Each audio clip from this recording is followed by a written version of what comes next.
Hoy vamos a hablar de los neutrófilos. Los neutrófilos son células importantísimas para nuestra defensa contra microbios extracelulares, por ejemplo, el hongo Candida albicans o la bacteria Staphylococcus aureus. Nosotros tenemos más de 1500 neutrófilos por microlitro de sangre. Se fabrican en la médula ósea y salen a la circulación. Recorren nuestro cuerpo en permanente vigilancia de algún proceso infeccioso para salir a combatir. Los neutrófilos viven algunas horas en la circulación, por lo que están en permanente recambio. El valor normal de neutrófilos, les repito, es de más de 1500 por microlitro. Los pacientes que tienen un número disminuido de neutrófilos en sangre se dice que tienen neutropenia. Neutropenia puede ser leve cuando el recuento de neutrófilos está de 1000 a 1500 por microlitro, moderada de 500 a 1000 y severa menos de 500 neutrófilos por microlitro. Los pacientes con neutropenia severa están en riesgo de infecciones por hongos y bacterias extracelulares. Existen diferentes causas de neutropenia. Causas benignas, por ejemplo, neutropenias luego de una infección viral, luego de ciertas infecciones virales. Otra causa de neutropenia benigna son las neutropenias autoinmunes de la infancia, usualmente transitorias, usualmente benignas.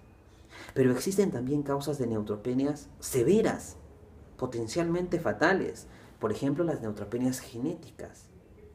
Hay pacientes que tienen mutaciones en genes que intervienen en la fabricación del neutrófilo en la médula ósea. Por ejemplo, el gen de la elastasa del neutrófilo, el gen ELANE. Los pacientes con mutaciones patogénicas en el gen ELANE no pueden fabricar neutrófilos de manera adecuada.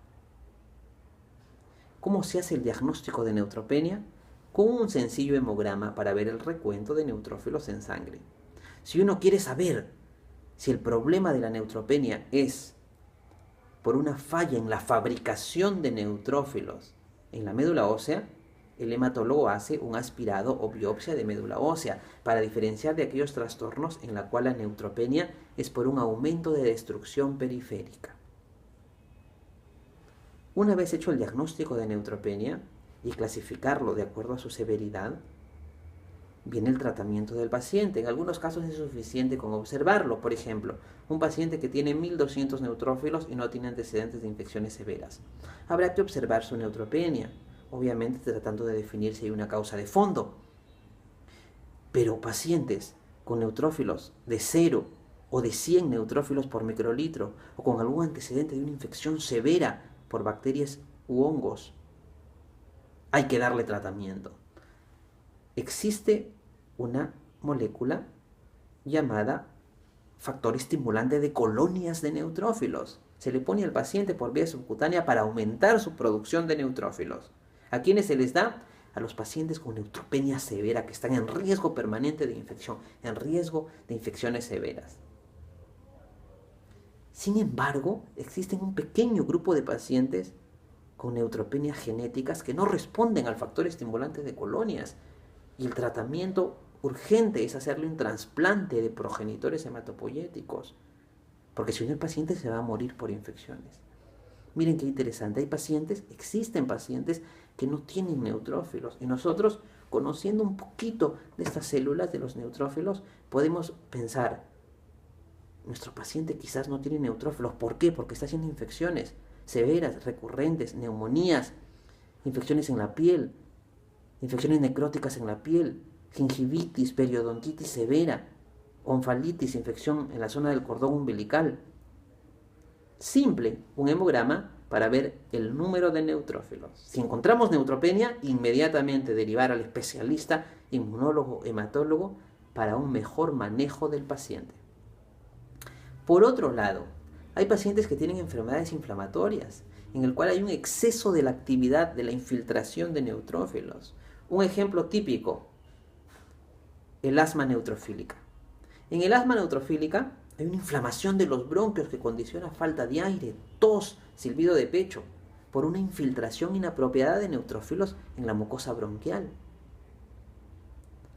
Hay algunas moléculas que intervienen en la activación, que favorecen la activación, la supervivencia, la atracción de neutrófilos.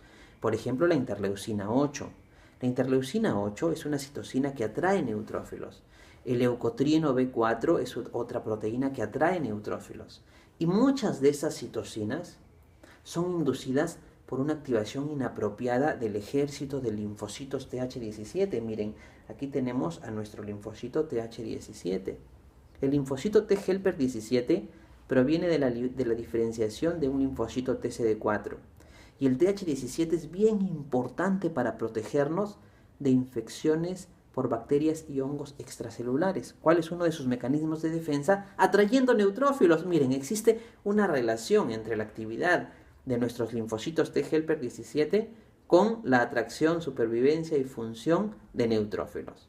Los pacientes que tienen psoriasis tienen una actividad incrementada de los TH17 en la piel, con mayor infiltración de neutrófilos en la piel. Los pacientes con asma neutrofílica tienen una mayor actividad generalmente de los linfocitos TH17 en los bronquios, con atracción de neutrófilos a los bronquios. Existe una cercana relación entre la inmunidad TH17 y la activación de los neutrófilos. Miren qué interesante. Hemos hablado aquí en estas perlas de inmunología de esta semana sobre nuestros neutrófilos. Lo que sucede cuando faltan en las neutropenias con riesgo de infecciones severas por hongos y bacterias extracelulares, y por otro lado el riesgo cuando se activa inapropiadamente, cuando infiltran tejidos sanos inapropiadamente y generan enfermedades inflamatorias como la psoriasis o el asma neutrofílico.